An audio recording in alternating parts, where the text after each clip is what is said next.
Alright, this is the first fight versus Nut. This is versus Light, and he's the Stronghold. So this one was a really fast Charles to start. Alina was good here because of the initial heal. And that Charles hits really hard. Light is a top player, legend. He does a lot of damage. This team was kind of actually a bit risky. I opted for the Celestine on this one.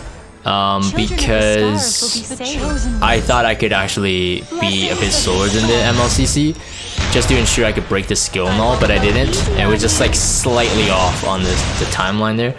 So I was like roughly about a 195 Fallen Cecilia.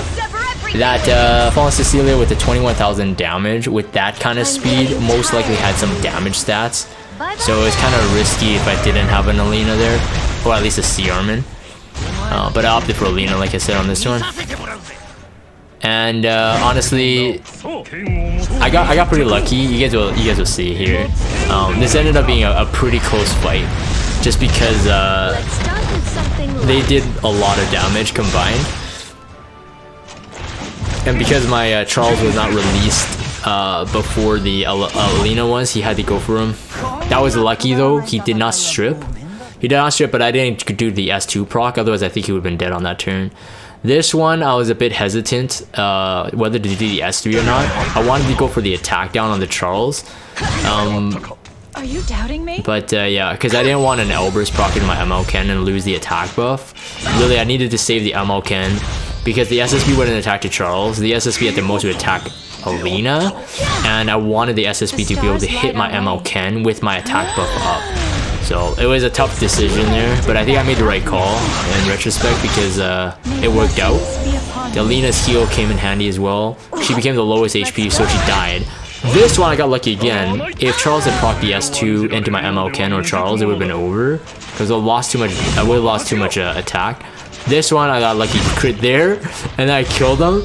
So I got Cigarette Scythe proc, and yeah, and that's pretty much it. This one I think I did go for the S3, just because it made more sense to get the defense break and potentially just knock him down a bit, because it didn't matter, the SSB would have got the S2.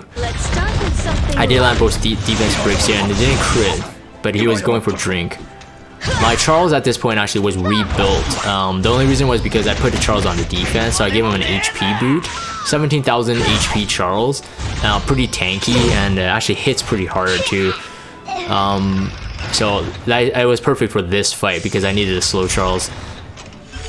This is a really fun team. It depends on when you watch this video.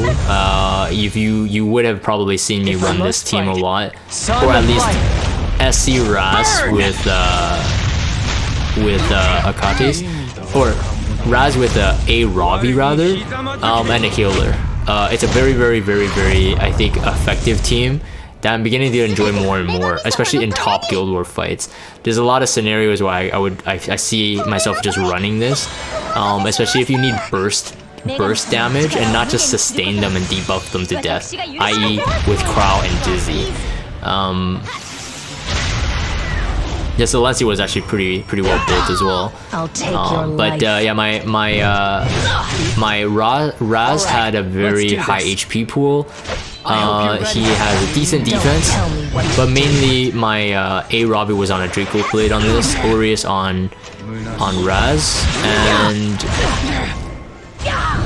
my Robbie also had really high defense, pretty high, 1400. So it was very little damage that my Raz was sustaining here, especially with the invincibility turn on Akate. So when Kayron cleaves, it doesn't do that much damage. Oh, and this is really funny too. S1, do you smell? No More Immortal by Kayron. Very good. At this point, if you haven't seen my specialty change Raz feature video, definitely check it out. I showcase a lot of the fights there too, and even actually this one. I needed the clips for my montage. Very awesome hero, very awesome. 3-star, man. 3-star specialty change. Yeah, the rest of this was not threatening anymore. Alencia would always go for Ravi, and worst case scenario was I just keep building souls, and Ross would be able to spam the S2, and then A Robbie would get a lot of turns, and DN would not be able to sustain that. Doesn't matter how well you built her. Yeah, I think. So this should be enough. Light's DN was very fast. Really low HP, but very fast. Should we get started? Yeah, 11,000 HP is 11,000 HP is very low on a DN actually. I just realized that.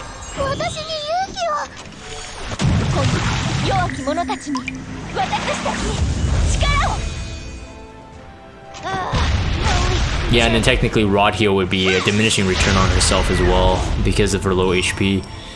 So, but it is fast. So at this point, I see that myself, I have 20 souls. I can soul burn twice, and Robbie has a turn. So I'm prepping to start dual attacking her because she's really the only. She's pretty much the only thing delaying the fight. Again, like I said, Alencia won't be able to kill at this point, even with an attack buff. Protect you. So yeah, because her anti-crit buff was gone, and yeah, so soul burning this was like the best choice. Out of my way.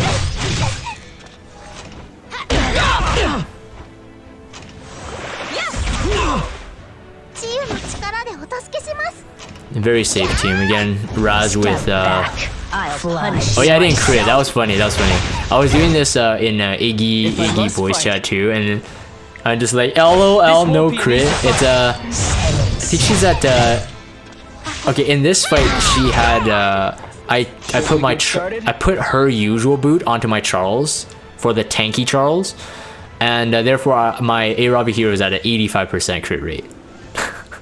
It was a temporary boot, not I-90. But I figured it didn't matter. The damage output on this team was not high enough for this team that I brought, so I wasn't really too phased by it. The good thing about bringing an A Robbie into this team comp though is also the fact that if your Raz did die or your Kates did die and Keiron is relatively squishy, you can get the revive off. So that's very good. It's just an extra security blanket in my opinion. Again, this was just a matter of time. I was hoping for the death break, which I did get. He is pretty tanky. I'll take Yeah, it's a pretty well built Alencia, really high HP, and pretty tanky too. Anyways, that's this fight. That was the stronghold. This is versus a Supaida Raida. Again, I looked at the top comp and I'm like, wait a minute. Like generally, I think a lot of people bring Dizzies into this comp, and again, I'm like looking at this, I'm like, I think this team can work. This is gonna carve a new way I do offense on Guild War. I think definitely people should definitely have fun experimenting with how they take out certain meta comps. I would consider this one a pretty decent meta comp. It's pretty recent. Everybody's building up their Vivians. Vivian does hit pretty hard, and she can be built very tanky as well. And with Dignus Orb and even MLCC's Barrier and Skill Null, it could be quite a lot to handle. But again, like with this team, with a Death Buffer, with the Kates is just a broken healer, and with A Robbie, high sustaining, I was like, okay, I could totally do this. You know, I could try this out. Out of my way. No anti-crit buff compared to Light's stronghold on that Keiron, that is, with Alexis. This was as close as I got to dying, but it's always good to have this this heal on Akates, especially with Rod. It does a lot. And the immunity on the S2 comes in handy, and of course, like that D-spell comes in real handy. That broke the skill now for free. And again, it forces the elements onto only the A Robbie. The Vivian did at least, and a high chance of her missing the fire heroes. That's the concept behind this one. It's too easily to manipulate elements, especially when you have yeah, I wasn't phased by this actually. I wasn't phased by that. Raz's S3 actually heals a ton. Definitely not something to be overlooked. I think I'll get a turn here where I actually get to use the S3. I think, yeah. If if I don't out heal this. He will get to use the S3, and you can see how much he heals. It's actually very nice. Yeah, the K-Ron's gone there. Alright, let's do this. No destiny! Realistically, the defense buff was not unnecessary once K-Ron was out. Yeah, I did a 4,900 heal, so that's a very, very good self-heal. The higher HP you have, the more you heal as well. So, Adventurer Ras, if you build him with high HP, he is a really good self-sustainer.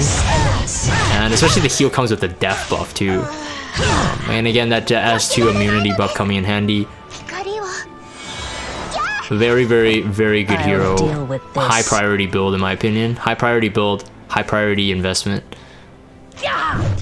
This MLCC ended up being pretty tanky. I hope you're ready.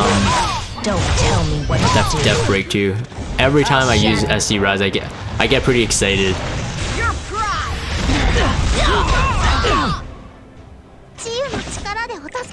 There was really no threat here. I could have broke the skill null with Akates, but I was going for souls really. I'll protect you. Yeah. Step back, flies. Your dead comrades. I just wanted to try something, get some S3 animations in there. Otherwise, it's just a bit too non-spicy. But yeah, pretty tanky team. Very good sustaining.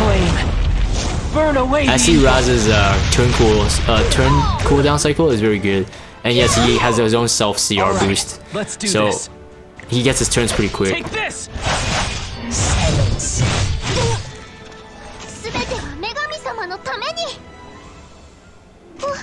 I have no idea why I actually did that. There was no benefit. I'll take your life. I should have just hit her.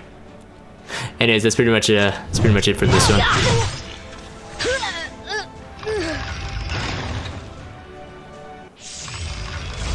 The second one was pretty easy. This one was interesting because I was expecting a fast Tenny to follow up, and I was right.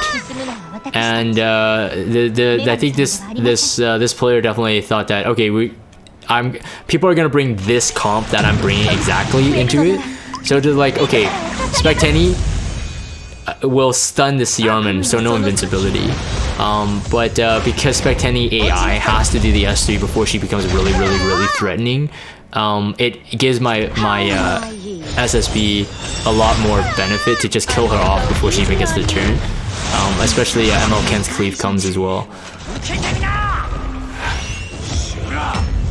And at this point, I mean, it's good that the this was hilarious. It wouldn't have fed, but I got lucky with the dual attack there. But it didn't matter because my SSB did have a turn. So that Spec Tenny would have been dead. But I mean, conceptually, I think the defense team here would have worked. I went into it knowing that, okay, it's gonna strip my CRman and then it's gonna stun my CRman. Am I able to survive? And I kind of gambled it. I'm like, I think so. Based on any turn order, DN should be able to come back. Anyways, that's it for that one. So this is the last fight versus Irina. This is Singelica's moment to shine here. Singelica is very good at taking out comps like this. With a tanky enough team, Singelica becomes very potent. She becomes also the target that Maid Chloe is gonna hit. But once you get the immortality up on Singelica, it doesn't matter who Maid Chloe hits. Even if she has a DPS still alive and she dual attacks, your Singelica has an immortality buff, so she's not gonna die. This one hit pretty hard, that K-Ron, but my Robbie was built as pretty much a tank. This strip became kind of scary even for me. So I actually ran my ML Angie on this fight with Potion Vial. Yeah, and they cannot revive. So right there, though on the kill, ML Angelica heals a great ton, especially on the target's max health. So that's why Robbie pretty much full healed on that kill, including her own S1 heal. Yeah, this one had a greater attack buff, but again, no dice because of the help. Yeah, he couldn't revive because of the death buff on Ras. Yeah, again, doesn't matter. MLNG, if built properly, we should have enough resistance to prevent a stun anyway. And you get free dual attacks with this team. SE Ras and ML Angelica both can feed dual attacks. So there's not much ML Chloe can do to sustain. Especially this one didn't have the resistance. So the Death Break really helps speed that up. Otherwise, it's pretty much... I have 3 A Robbies on that team. Pretty cool. And never get back on your feet. This one, I had to default to a C Armin. I usually don't run C Armin. I like running Alina on this for more sustain. Anyways, I went into this blind, but I was thinking like, okay, I'm kind of lazy to just like tank it out, so I'm just gonna do my usual. Problem with C Armin is that no break on the skill null, so you're only relying on the Charles, or my Charles in this case, to break the skill null and attack buff at the same time.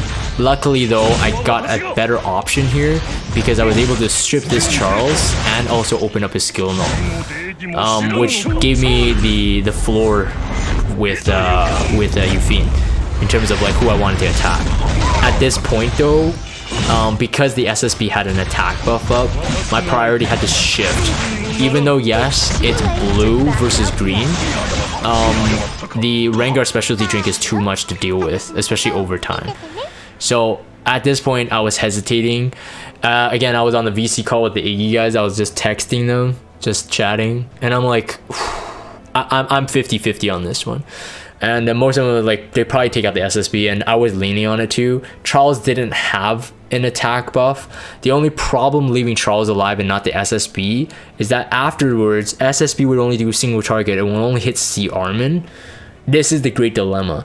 Now, I actually didn't know that this SSB was actually relatively tanky in terms of HP, but I should have suspected it. But the good thing that Yufine's S3 is really broken, full strip plus stun and high damage. So like, if you roll the odds, it was actually a really good one to just go for the S3 here, because you get the strip, you get the stun anyway, so she's immobilized for that turn, and then afterwards there's really no problem because C Armin will get a turn. But yeah, so the provoking of the Charles here was very, very important. It was actually a pretty decent Charles in terms of like tankiness, so it's really hard to chip him down, so that Yufine would have been really good there. That Elbrus was not great, and I got an attack down as well. Yufine here was like super high priority in terms of like to keep alive, so anything I did was kind of risky.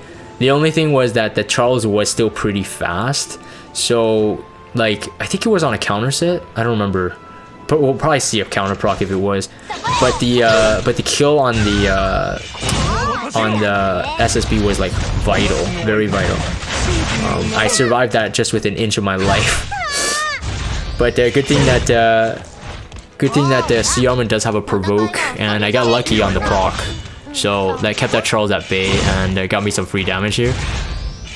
I have to say that again, like I said, I would highly prefer Alina over C Armin for my 2 heroes here. I know some people do run a C Armin into this, but different attackers.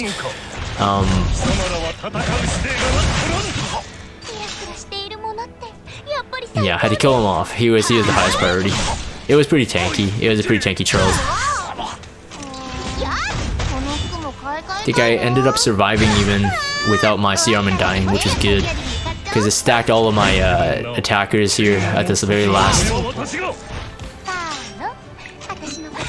Did the silence there not only because of the kill, but rather if she had survived, she wouldn't be able to skill null. I didn't want to lose my C Armin at this point. Actually, wait, that didn't make sense. I think this was the last. No, this is the last token. So no, what am I talking about?